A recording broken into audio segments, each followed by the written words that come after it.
Blessings, beloveds. Welcome back. So, a couple of things I want to share with you upon further reflection relative to the full moon in Leo. Happy full moon, by the way. We've just had it. So, we are going into the moon in Virgo. I think it's actually there. We'll have a look in a minute. I just can't quite remember.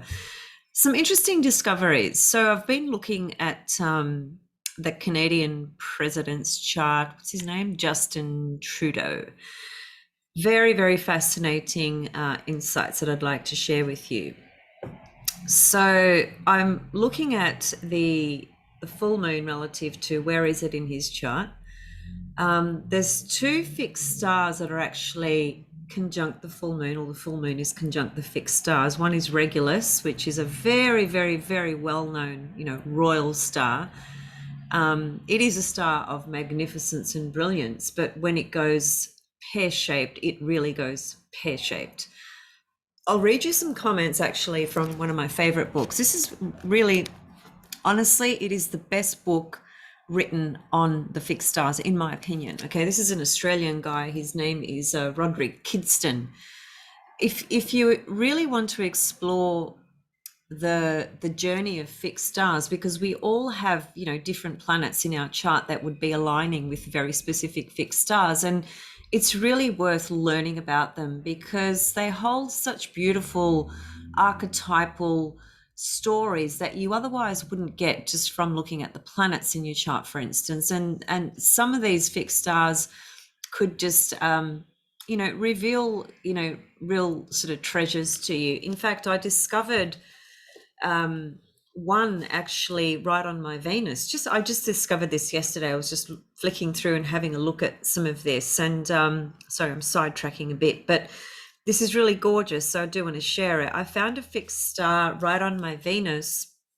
My favorite fixed star for me is Spica, because she highlights my whole chart. She's the strongest star in my chart, actually, and I am really, really blessed to have that, because Spica is probably the only star that actually doesn't have a dark shadow side and that doesn't bring harm. To the contrary, she brings tremendous protection. Actually, she corresponds to a lot of different things, but she always protects you. So I'm very lucky with that.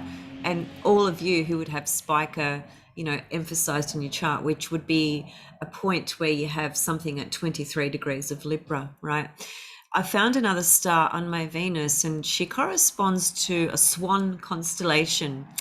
And the star is called Azal Fafaj, right? And it does derive from an Arabic, the Arabic language, and it corresponds to the swan and the stars of Cygnus.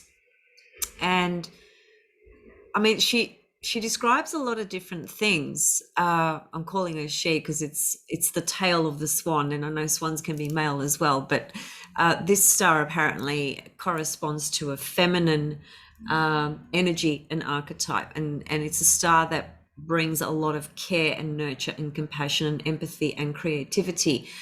And she corresponds to dancers, and if you think about ballerinas and the whole swan lake dance movement, etc., that very much corresponds to that as well. And she corresponds to counselors and therapists and healers and things of that nature.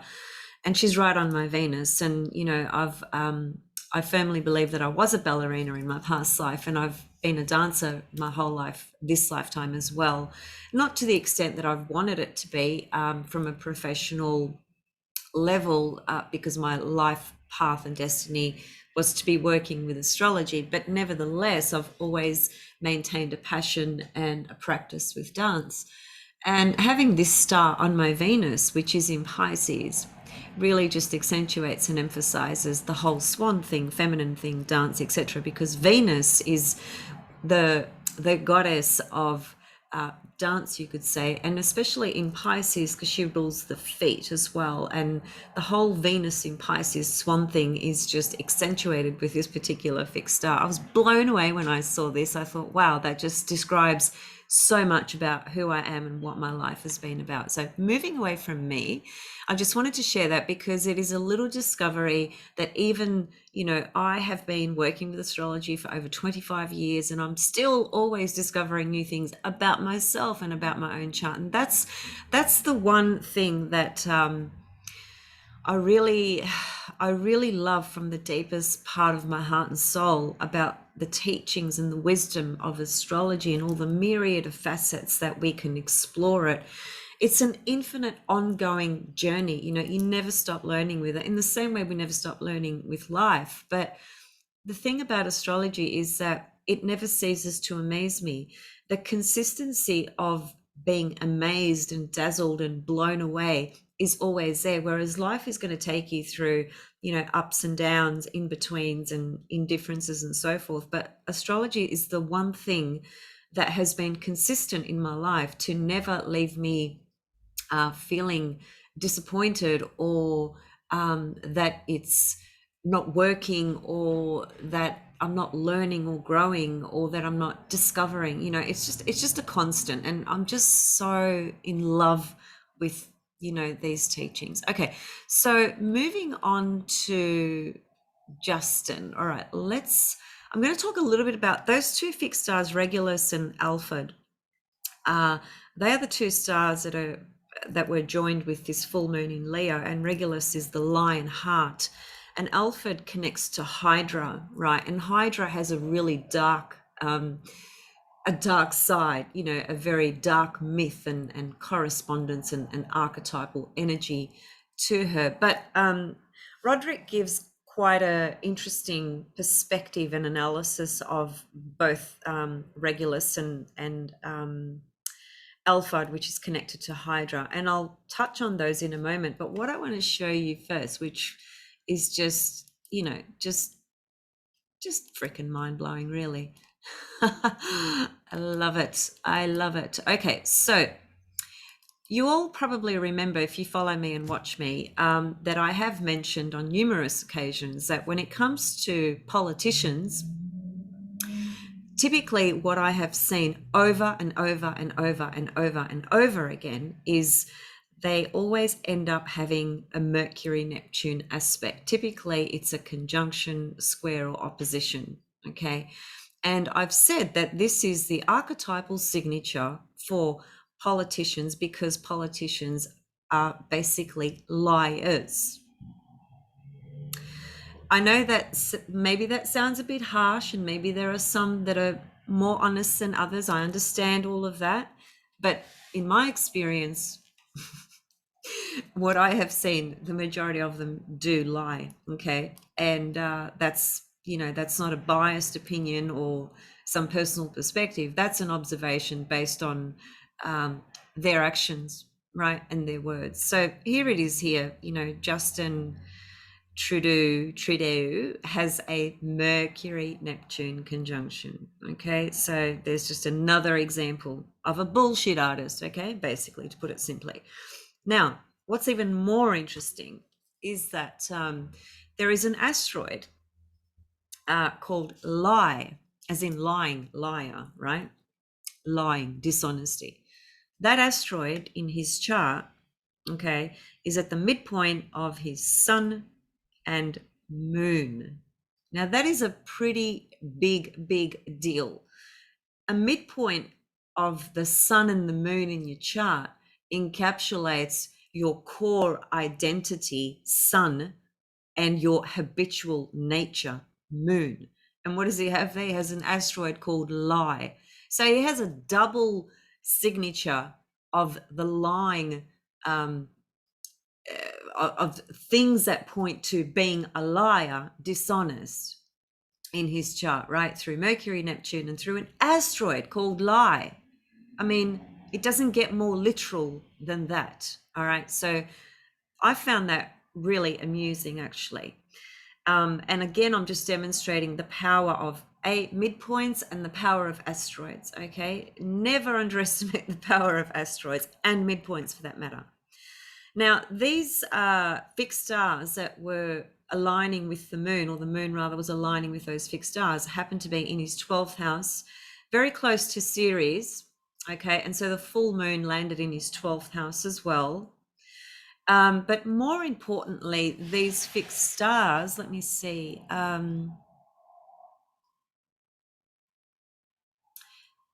are conjunct the ascendant Ceres midpoint, as a matter of fact. And so that makes the position of those fixed stars in his chart stronger, particularly with this full moon energy on there.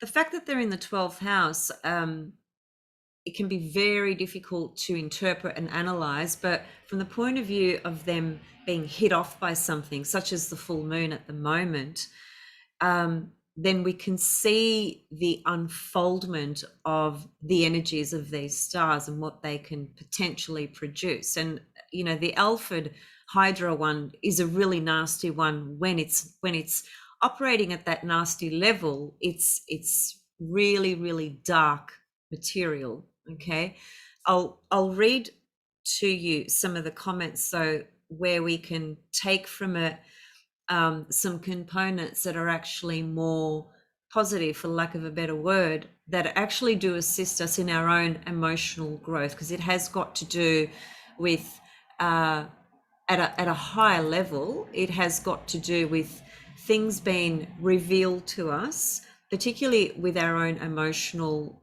psychological nature, things that we are perhaps ready to heal or transform or work more deeply with, right? Coming to a better understanding about certain things within our own self as well. But from the point of view of this guy, who I think it was day before the full moon, right? He announced martial law in Canada. Okay. This is a big deal. This is a monumental historical event in the history of Canada.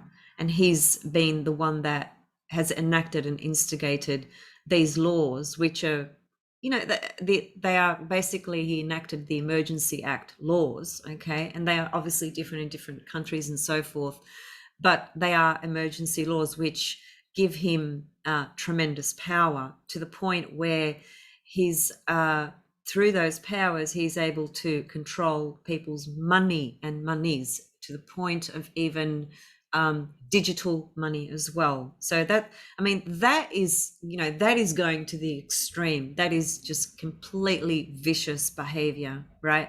Such is the power of these puppets that stand up on the stage and do what they do. Now, there is something very karmic playing out though, because the 12th house really corresponds to some karma, you could say, some unfinished business. So he was chosen for this role. Like it or not, he was chosen for this role.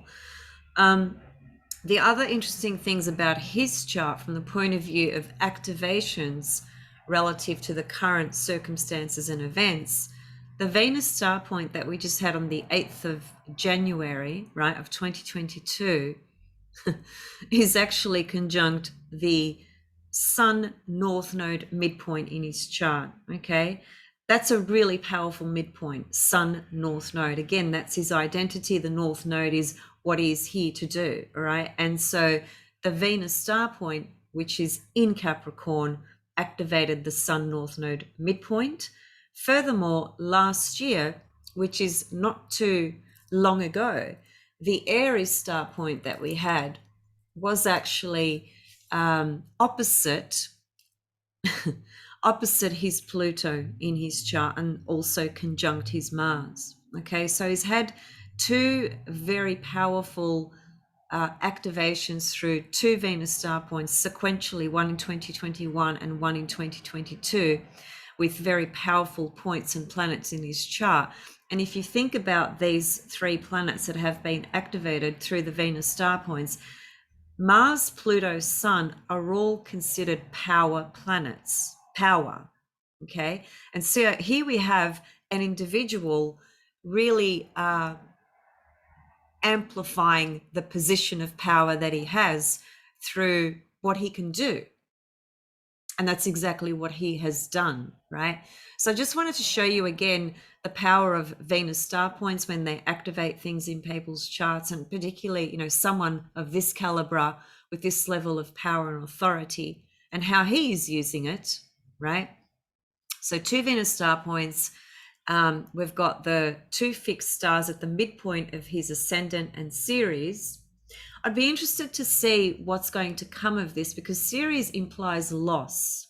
Okay, it implies grief and loss. Yes, it corresponds to renewal, regeneration, transformation, and things of that caliber that can be ultimately a really healthy, positive, healing, transformative journey for those of us that are using the Ceres energy in a conscious way. But when you're talking about politicians who are acting in this particular way, these guys are completely unconscious. They're not acting consciously with these energies. This guy doesn't give a shit about the people of Canada. That's obvious. For those of you that have a different opinion, I respect your opinion, but this is mine, and so I'm going to share it based on the astrology. And yeah, personally, I'm not too happy with the way he's treating the people of Canada. And this is just another story, connecting to freedom, continuously and consistently trying to be quashed by these systems, Saturn, at that real mundane personality level, taking away people's liberties and freedoms and rights. And I mean, this guy has just gone way too far. This is I don't know if you can go much further than this, to basically have complete and utter control of people's money. I mean, it's I don't even know what words to use. It's except the word that comes to mind is psychosis. Anyway, all right. So that's just a little bit about him. We can go further, and there's lots of other things going on in his chart, but I'm not here to do an interpretation on his whole chart. I really just wanted to show a couple of things, namely the the asteroid lie in between his sun moon midpoint. So it's part of his makeup. That's why he became president of Canada. Okay. That's a natal signature. It's there all the time, right? And then, of course, the two fixed stars that are activating the ascendant Ceres midpoint. But yes, I was just going to say that I'd be interested to see what happens, because whilst it's Regulus that's there, it is also Alphard that's there as well. And the Alphard is the Hydra, that dark sort of energy that, when that goes sour, that's very severe. But on the other hand, the other thing that goes hand in hand with that, and with Regulus as well, particularly Regulus, I mean, because Regulus is this brilliant royal Persian star, right? That is often it's always been reveled and spoken about in such high regard, right? Because it's got so much potential for brilliance, but it also has a dark side as well. And when that dark side plays out, things can go pretty far south, even with Regulus as well. And I mean, the most beautiful potential of Regulus is the point of self-actualization and creativity to a maximum level, of height and achievement and recognition and stardom and things like that, right? So of course it depends on, the person's chart, the individual, and what they're doing with their script, because this is a script, right? Our chart is the script that our soul chose.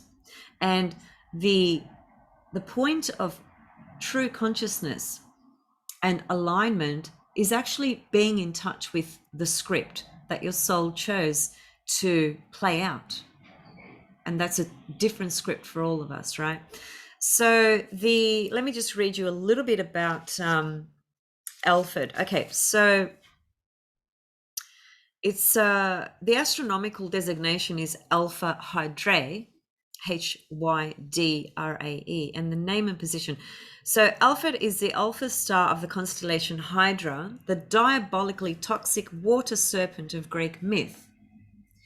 The name Alpha derives from Alphard al-Shuza, which is the solitary one, okay, of the snake. It has also been called Cor Hydrae, or Hydra's heart, and a dark, angrily sorrowing and dangerous heart it has ever been regarded. But perhaps it is time to reconsider an update of such ideas. This is what Roderick says. So this section is called the meaning to it, right? So when we cut through the anxious old readings of Alphard, he says, we can relate this star to emotional patterns which have not been integrated benignly.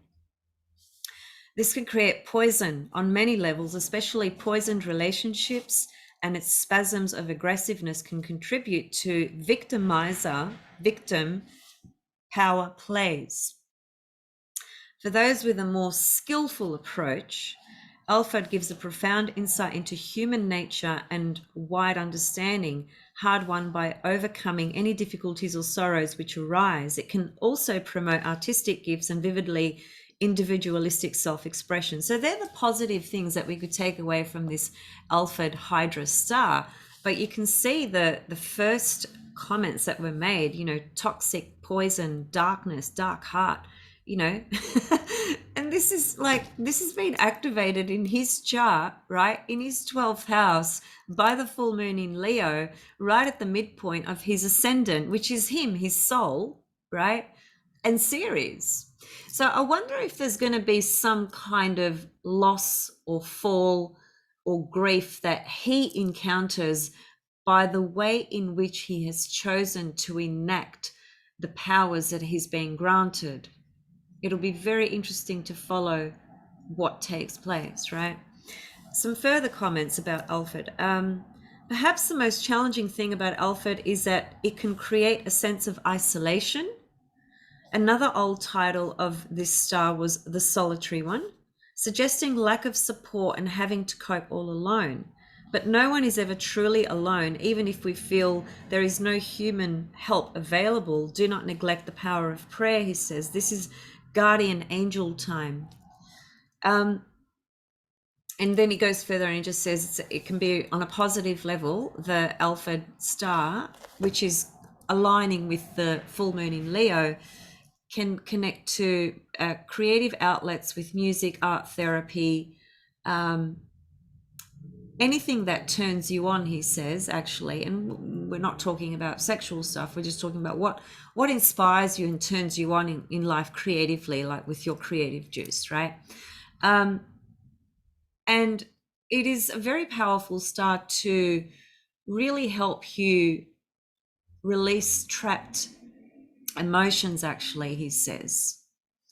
And finding techniques and methods that can really help you release the trapped emotions in the body, because we all have different trapped emotions in the body, either through trauma, fear, insecurity, just life, just the different challenges we've had. Certain things freeze up inside us and they kind of get contracted and suppressed and pushed down, as it were. And a lot of people will stuff their emotions down with food or alcohol, different sort of substances and so forth, right? Because the pain that's there with certain emotions is just it's just too painful to feel, right, and to process and to release. It is painful, it is difficult, that's not an easy thing to do, but obviously the more we can embrace a journey like that and be kind to ourselves when we are on that journey, and realize that we are imperfect, as it were, in the human form, but we are perfect in our divine form, right? Because of where we come from, because of our creator, because of the stuff we're made of is purity and love and divinity, and that in itself is perfect.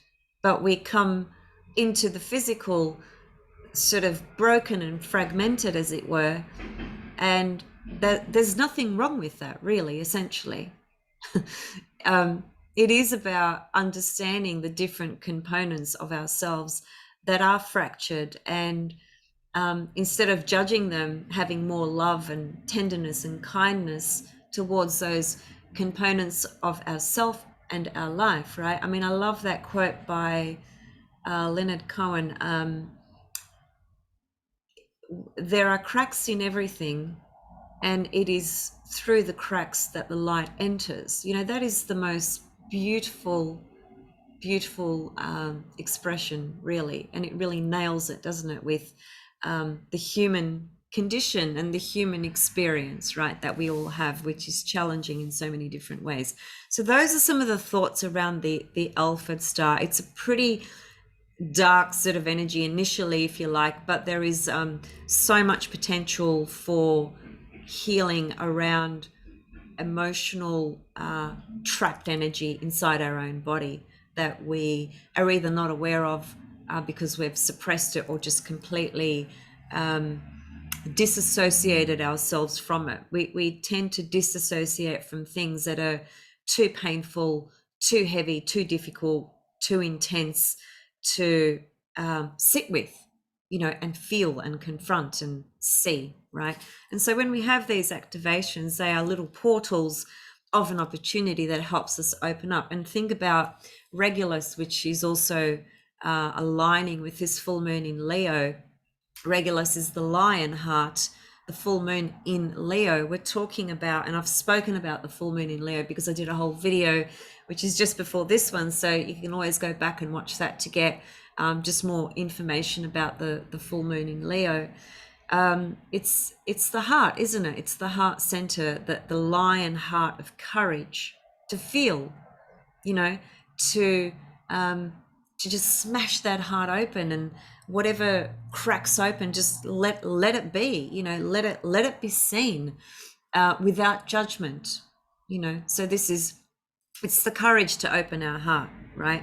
And whatever comes after that comes after that. It's not about sitting there trying to control what's going to come and having an expectation and an outcome, but rather just organically trusting that process of opening the heart with the tremendous lion's courage, right? And Regulus points to this as well. And of course, it points to brilliance and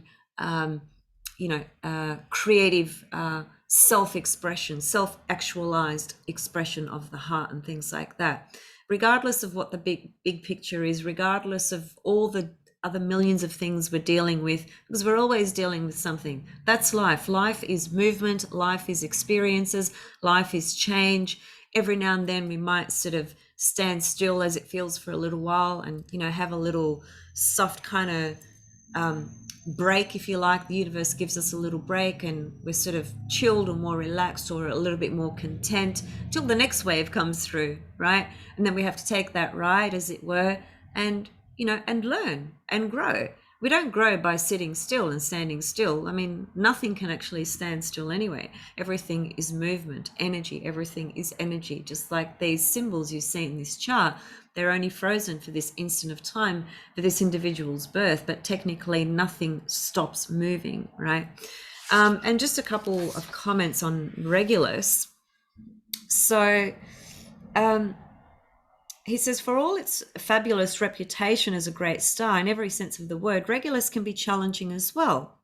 Some of those born under its influence have difficulty in containing their assertiveness, which can deteriorate into aggressiveness, even blunt bullying.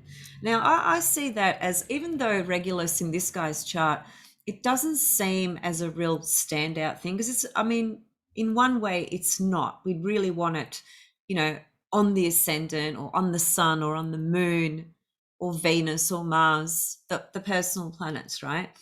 That's when you get like a really potent, I think, expression of a particular fixed star, or on one of the angles. I said the ascendant, and I would also include, the other angles in the chart. So the ascendant, the IC, the descendant, and the top part of the chart, which we call the MC, the four angles of the chart, the fixed cross, right?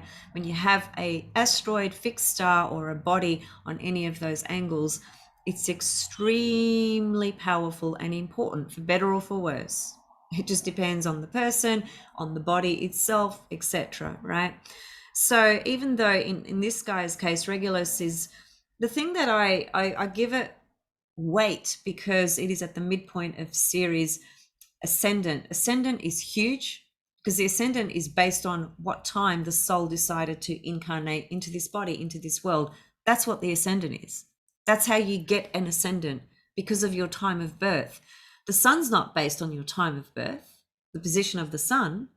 You know that if you had no time and you were born on the 19th of April, for instance, you'd know that the sun's in Aries, right? You don't even need a time for that, unless you were born at a real cusp point where the sun is just about to change over to the next sign.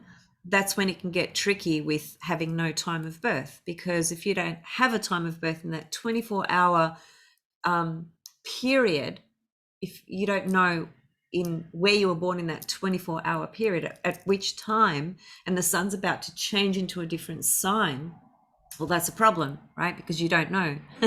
So anyway, that's where the time of birth can be just so crucial, right? And the ascendant, you can only get an ascendant and therefore a birth chart, knowing where everything is, with an actual birth time. So the ascendant is a big deal. And esoteric, the ascendant represents the soul, because it's the soul coming into the body. First house is the physical body, right? So having these fixed stars at the midpoint of Ceres and ascendant, I give it weight for that reason. Ceres is a very important asteroid for many different reasons. And she is, she's aligned with Pluto and Persephone. That's her whole myth, right? Now, so those fixed stars are activating the ascendant Ceres. Now, yeah, Ceres in Leo, it's interesting, because this, we'll see how it pans out. But, there could be a loss of his grand position, because Ceres is in Leo and it is in the 12th. And so there's something karmic about his rise and perhaps what might ultimately be his fall. I need to think about this more, because I literally looked at his chart 10 minutes before I came on to do this video for the first time. I'd never looked at his chart before, but I was just compelled to look at his chart today as I was thinking about these fixed stars, and I was thinking about the Venus star point, and I thought, well, let's see what's happening to this guy's chart, because what he's enacted just a day before the full moon is monumental for the country and the people of Canada. Okay, so just a few more comments about the Regulus fixed star. So I said that, it talks about the matters of this fixed star when it's operating in a challenging way. It brings about difficulty because it exerts aggression, right? The assertiveness becomes so overt, and it borders on aggression and bullying, right? The many genuinely great personal qualities and material successes possible with Regulus can be diminished or lost through arrogance or unkindness. Now, I do see arrogance and unkindness in this particular individual, with the way he's presenting, the actions and choices he's making on the behalf of people, and the liberties and freedoms and invasion. It is invasion. When you're saying, I'm going to control your money in your bank and you're not going to be able to do anything unless I say so, well, that is the ultimate point of domination control. That's not kindness. I don't know. Do you see that as kindness? Arrogance? Yeah. Okay. And this is really sad, he says. A sad waste of otherwise huge talent and potential. If you're a Regulus person, you need to watch the whole born to rule thing. Born to rule. So this guy thinks he's born to rule, but that Ceres in Leo, don't underestimate the power of that Ceres in Leo in his 12th house, which is a karmic place to have it, right? Says, although in some cases people with this star encounter such behavior from others rather than actively displaying it themselves, the best of Regulus really is about the best of everything. If you go about harnessing your talents in a full and skillful way, there is little you cannot go on to achieve. Glory was one of the ancient promises with this star. And if you are a regulus person, you can have at least a small measure of fame and fortune in your own life journey. Um,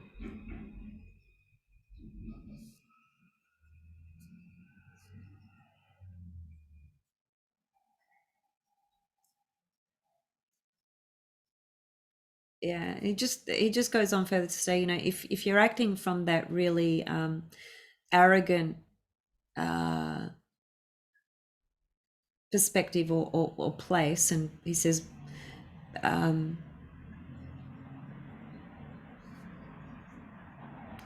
the ground underneath you, basically, the ground that you're creating will have pretty severe consequences, when you're coming from that place of arrogance, unkindness, things like that. The old law of the judge doesn't play so well in civilized society, and physical or financial might is not always right. If you focus instead of the generosity of this star, you can live its abundance in a big and happy way. So, yeah, I don't think this man qualifies for expressing the generosity of this star. To the contrary, he's expressing the arrogance and unkindness, really. And that's just not my personal opinion, but I'm basing that on the actions that he's taking towards the people of Canada. So, yeah, they're just some thoughts that I wanted to share with you very, very quickly, because I've got to get to some matters myself here with other things. So let me just see that I covered it. Yep, covered it all. Okay. Whew.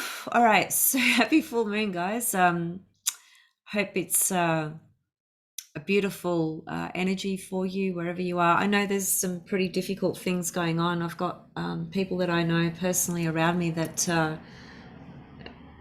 really doing it very rough and tough, and makes me feel very sad, actually. Yeah, but we just have to use what we have, um, and understand also and remember that nothing is permanent, and even if we are in complete severe hardship, even that's not permanent. I keep coming back to the experience I had when my dad left this world, because that kind of pain that I felt, um, was so severe that all I wanted to do was die, because death to me at that point was the only thing that was going to release my pain. And I'm sharing this again because I know what it's like to feel that, you know, I just don't want to be here anymore. I, yeah, just had it with this existence, this world, because that's exactly what I was feeling. But the remarkable thing upon the healing journey that I absolutely had to take on, which it'll be 5 years this year in April, and I can still feel it like it was 2 seconds ago, right? The thing that I learned from that, there's many things, but the one main thing that I could perhaps share with you guys, is that after that experience, there is nothing that can happen that could ever scare me about my life or life in general, because I saw death right in front of my face, literally. So I know that's a bit heavy to kind of leave that as the last kind of comment, but it's somebody might be hearing this that might be able to take something out of it, some comfort or some reassurance that yeah, there is light at the end of the tunnel, because the soul is resilient, And, you know, these guys, Justin and the absolute morons we've got going on here in this country, don't get me going on those morons, because they are, you know, just classic dictators, power hungry, low life people, in my opinion. You know, I mean, yeah, it's just not cool what's happening. You know, people's lives being destroyed, and livelihoods. There's nothing cool about that, and it's not about our health. Okay, anybody still beating that drum really shouldn't be watching my channel at all, because we're just on different pages. We're on, perhaps look for somebody that beats that drum. It's just, yeah, we've got to we've just got to realize what the hell's going on here.